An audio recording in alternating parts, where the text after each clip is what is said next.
તો કાંજી દાદાની જય અને ભાગવત સપ્તાહની જય. સપ્તાહ સમારોહ ભાગવત આજ રોજ આપણે બધા ભેગા થયા છીએ. તો અહીંયા ઉપસ્થિત શ્રી માનીય શાસ્ત્રીજી તથા તમામ વડીલો અને ભાઈઓ તથા બહેનો ને ખરેડિયા જોશી પરિવાર તરફથી હું હાર્દિક સ્વાગત કરું છું.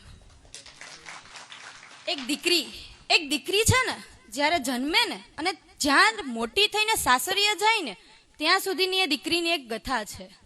દીકરી જન્મે છે અને મા બાપની એક લક્ષ્મી રૂપે જન્મે છે. પછી એ દીકરી નાની હોય ત્યારે મા બાપ સામું બોલતી હોય છે, ભાઈ સાથે બાંધતી હોય છે.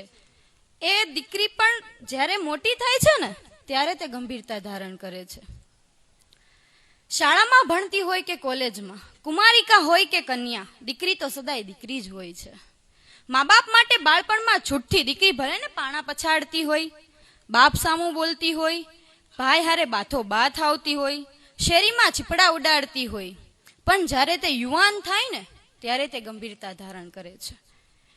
લગ્ન વખતે પીઠી ચોળી આમ તેમ સહેલીઓ સાથે મલકાતી આનંદ માણતી દીકરી પણ જ્યારે ગામમાં કે શેરીમાં જાન આવે છે ને ત્યારે તે દીકરી વિચારે છે કે મારી આ છત્ર છાયા જેવો વાલનો વડલો છોડીને મારે ફરી એક વખત બાળપણ શીખવું પડશે. કેમ કે દીકરી જ્યારે સાસરિયામાં જાય છે ને ત્યારે દીકરીને ચાલતા શીખવું પડે છે. કેમ કે સાસરિયાવાળા આવે છે ને ત્યારે દીકરીને પૂછતા નથી, દીકરીને એમ પૂછે છે કે દીકરી તું કરિયાવરમાં શું લાવી, પણ ત્યારે એ નથી પૂછતા કે દીકરી તું તારા ઘરે શું મૂકીને આવી છો. એ એક બાપ એક માં જેને એટલી મોટી કરીને એટલી તૈયાર કરીને આવી છે એને એમ પૂછે છે કે દીકરી તું કરિયાવરમાં શું લાવી છો. એના બાપને મૂકીને આવી છે, એનું ઘર મૂકીને આવી છે, એ સમાજ નહીં જોતો. આ વસ્તુ જ્યારે સમાજ સમજશે ને ત્યારે આપણા સમાજમાં સુગંધ આવશે. આ વસ્તુ જ્યારે સમાજ સમજશે ને ત્યારે આપણા સમાજમાં સુગંધ આવશે. એક દીકરીની વિદાય વખતે ચોધાર આંસુડે રડતો રૂડો બાપ, એક દીકરીની વિદાય વખતે ચોધાર આંસુડે રડતો રૂડો બાપ કેવો રૂડો લાગે છે, કેવો રૂડો લાગે છે. ત્યારે તે બાપ વિચારે છે કે મારી આ દીકરી જેને મેં એટલી મોટી કરી છે એ જ્યારે બીજાના ઘરે જશે ત્યારે કઈ રીતે જીવશે. ત્યારે તે એનો વિચાર નથી કરતો, પણ તે એ જીવે છે કે મારી આ દીકરી છે ને મોટી થાય ને અને સાસરે જાય ને ત્યારે બસ એ સુખથી જીવે. બાપ એનું આખું જીવન દીકરીને મોટી કરવામાં અને એની બધી ઈચ્છા પૂરી કરવામાં કાઢી નાખે છે. ભલે એ ખુદ દિવાળી ઉપર નવા કપડાં નહીં લઈ પણ એની દીકરીને જરૂર લઈ દે છે.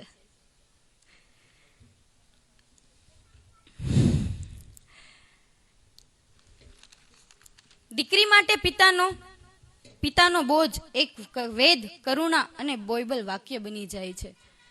દીકરીને જ્યારે એમ થાય ને કે હું મારા બાપ માટે બોજ છું ત્યારે એ એક વેદ, કરુણા અને બોલબલ વાક્ય બની જાય છે. એક દીકરી જ્યારે સાસરીએ જાય છે ને ત્યારે પછી જ્યારે ઘરે આવે છે ને ત્યારે ગામવાળા એમ વિચારશે કે દીકરી તો બાપ પાસે કંઈક લેવા આવી છે, પણ ના, દીકરી એના બાપના સમાચાર લેવા આવી છે. ના, પણ દીકરી એના બાપના સમાચાર લેવા આવી છે કે મારો બાપ મારી માં કેમ છે. એ કઈ લેવા નથી આવતી એના ઘરે. દીકરી એનું બધું મૂકીને સાસરીએ જાય છે, એ કઈ લેવા નથી આવતી એના ઘરે, પણ એ એમ વિચારે છે કે હું ઘરે જઈને જોઈ આવું કે મારા ઘરની સ્થિતિ કેવી છે. કેમ કે એક બાપ છે ને એ દીકરીને કોઈ દિવસ એવું નહીં દેખાડે કે બટા મારી પાસે નથી. એને બધું જ કરી દેશે, નહીં થતું હોય એ બધું જ કરી દેશે, રાત દિવસ એક કરીને એની દીકરી માટે બધું જ કરશે. દીકરી છે ને બાપનો સૌથી મોટો વિશ્વાસ હોય છે. બાપનો સૌથી મોટો વિશ્વાસ હોય તો દીકરી જ. કેમ કે દીકરી એ ઘરનો વિશ્વાસ છે જેને એ બાપ વળાવે છે. દીકરી જ્યારે ઘરે આવે છે ને ત્યારે મમ્મીને કહે છે કે મમ્મી તું પપ્પાનું ધ્યાન રાખજે, મમ્મી તું પપ્પાને આ વખતે આ લઈ દેજે. કેમ કે એને ખબર છે, મોટી થઈ ત્યાં સુધી ખબર છે કે મારા બાપે મારા માટે કર્યું છે તો હવે મારે કરવું પડશે.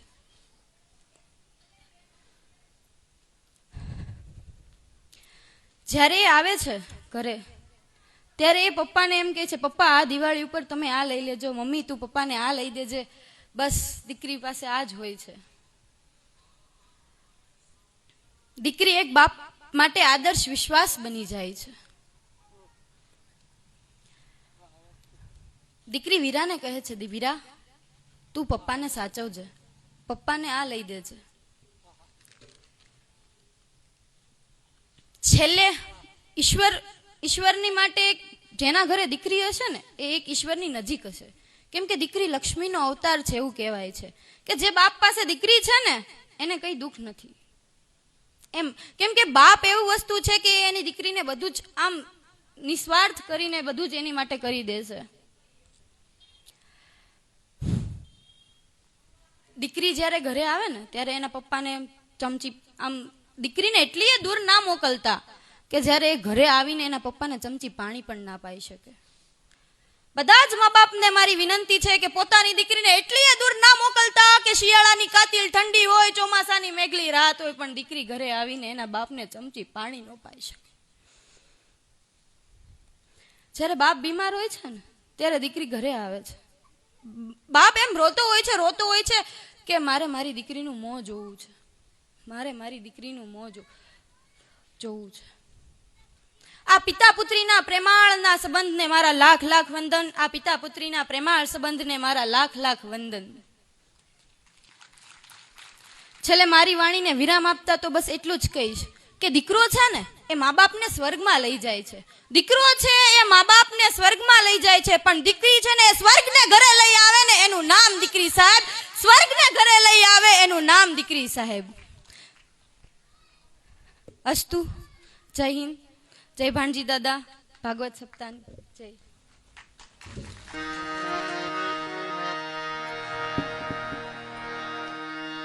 દીકરી મારી લાડકવાઈ લક્ષ્મી નો અવતાર. એ સુવે તો રાત પડે ને જાગે તો સવાર. દીકરી મારી લાડકવાઈ હો. ખૂબ સરસ બેને વાત કરી. એકવાર બેનને જોરદાર તાળીઓથી વધાવી લેશું. દીકરી એ તો દીકરી છે બાપ.